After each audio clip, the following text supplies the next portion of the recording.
Hello, I'm Shihab Ratansi in Washington. Here are the main stories on Al Jazeera. At least 85 people were killed and more than 300 injured in 12 hours of attacks across Iraq. Officials are blaming an al-Qaeda-linked group for the violence, accusing it of trying to exploit political instability 2 months after elections that have yet to produce a new government. Mike Hanna has more from Baghdad.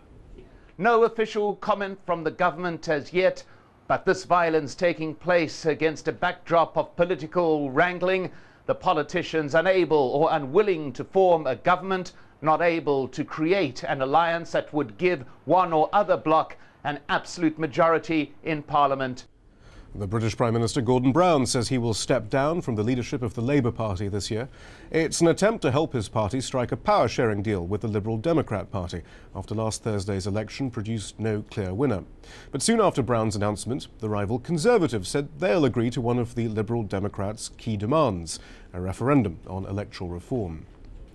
Global stock markets made a substantial recovery in the wake of a $1 trillion emergency package aimed at stabilizing the euro and preventing Greece's economic crisis from spreading.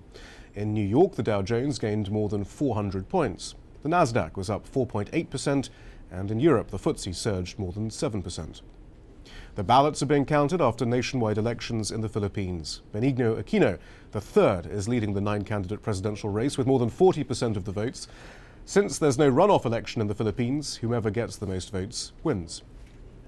The companies involved in the oil disaster in the Gulf of Mexico are blaming each other for the initial explosion and fire and the oil spill that followed. That's according to prepared testimony from the companies obtained ahead of a congressional hearing on Tuesday, where they'll each give their assessment of what happened.